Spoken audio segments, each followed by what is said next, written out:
Instructional video on how to do a proper lunge. So there are a lot of ways to do it, but today we wanted to go through a little bit more of a technical side of things. And lunges are one of those things that are so beneficial. So this will be a bit of a longer one, but I'm going to show you all the variations and how they work out best for you and what parts of the body we're going to target. So a lunge is great because it not only hits the fronts of the legs through the quads, but it also does the gluteus maximus. And depending on where we're moving our body will depend on what part of the body we're actually using the most. So a typical lunge is best to start with our feet shoulder width apart. From here, the idea is that imagine that your feet are on train tracks, right? So when you step forward, you want to make sure that foot is going on the train track and not coming across yourself. If we come across ourselves, we can become unbalanced really easily. And if you're anything like me, balance is in short supply. So ensuring that we are feet shoulder width apart. Over here, when we step forward, we're stepping straight on that train track. Then as we come down, hands on our hips, we make sure that our pelvic's tilted under. So imagine we've got a bowl of water and we want to make sure that when we step forward, we're not tipping it forward or tipping it back. Keeping the pelvis tucked under, make sure that we have a bowl that can stay full of water. Great little analogy there. So we're in our stepping forward position, belly button, we're not allowing our hips to tip forward. We're keeping our bum tucked under, so our pelvis is nice and tight. And I say to everyone, it's about keeping your wee muscles nice and tight, right? You should know where they are. So from here, hands up, keeping our chest up, keeping our torso nice and tall. So from this position, it is lunging forward, but making sure we haven't got our bum back.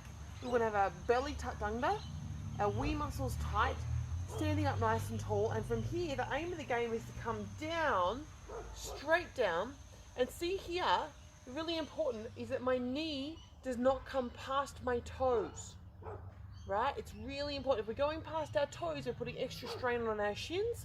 So it's super important to come straight back and making sure that we're going a 90-degree angle with our front knee, a 90-degree angle with our back knee. And then as we go to come up, it's not about pushing forward with our back toe.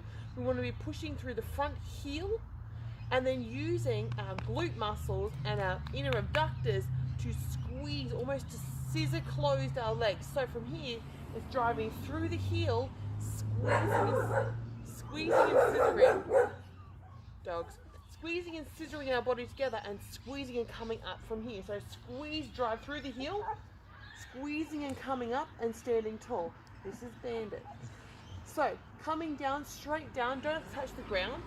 Squeeze here, push through the heel and stand up and use that glute nice and strong and tall to come up.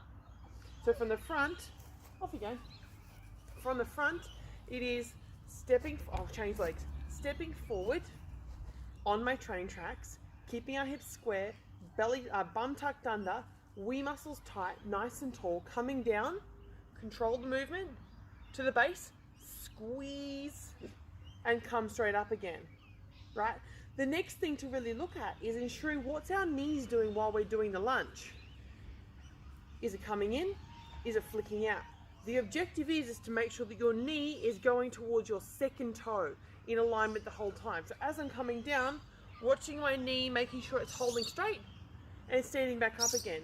If you're not quite sure, this kind of a video is really great for you to do and sit there and do a few lunges or in front of the mirror and see where everything is going. So from here, straight down, knee straight and strong, coming back up, squeeze that back glute, down, straight and strong, squeeze and come back up. It's almost like you want to make sure that your knees are almost doing this sort of a movement throughout, not rigidly, you don't want to do too much movement through the knee, but that's the kind of pressure. So as I'm coming down, I'm pushing out, pushing out, pushing out, coming in, pushing out, pushing out, pushing out, but not too far. We don't want to have it out too wide.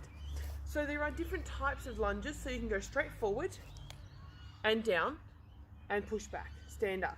Then you can come back and you could do out to the side, which is slightly wider. But what you want to do is make sure that our knee, we keep the gap, keep open and come down. So this knee is still going straight towards the second toe. This knee is still going straight down and following the foot behind it. So we're not coming in this way, we're keeping it open, which then forces our adductors and our internal on both sides, both muscles, to work harder. But making sure that as we squeeze to come up, that becomes a harder movement, right? Because we're wider apart. So the body's got to squeeze not only front and back to come up, we've got to squeeze inwards without squeezing our knees together. So really, really awesome for our legs. Next point to really look at with a lunge is if we come down from here, straight down into my lunge, if I push up and back a bit more, I'm using this glute further. I'm pushing into that heel, pushing back and activating this glute more, which is great for the glutes. If I want to, I could come up and back down halfway and really pump it out, and that's going to bring it into my quads, especially if I'm coming forward just a little bit. We never want to come past the toes, but just coming down and pushing forward is going to bring it into my quads. Pushing backwards is going to bring it more into my glutes. So it depends on which part of the body you want to hit more, but generally I say mix it up and use all different variations. Now, stepping forward versus stepping backwards.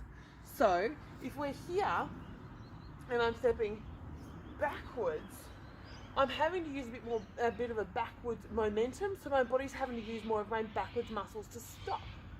Whereas if I'm to lunge forward, I'm in a forward momentum and I'm going to bounce back. As I push back, I'm pushing more through that front heel to push back. If I'm stepping from here and stepping backwards, I go to step forward and I'm pushing more with my back foot. So I generally say lunges are amazing and you want to vary them as much as you possibly can. So when you're doing lunges, try the different variations, see what feels good. If you have a niggling position or something that is twinging, just be cautious of it. Reach out to one of the coaches and ask for a bit of guidance, but fall in love with lunges. Walking lunges are amazing compared to stationary lunges. Stationary lunges are great, but they don't use as much balance. Whereas a walking lunge, you're continuing the movement and flowing through. So it forces you to use more of your core muscles to keep balanced and stable. So start off with your stationary lunges forward. Once they get good, then start maybe trying backwards. Once you've done those, now start walking lunges. And walking lunges are very effective for tightening and toning the entire body, and I highly recommend them to add them into each of your fitness activities. Have a great day, guys, and if you have any questions, reach out.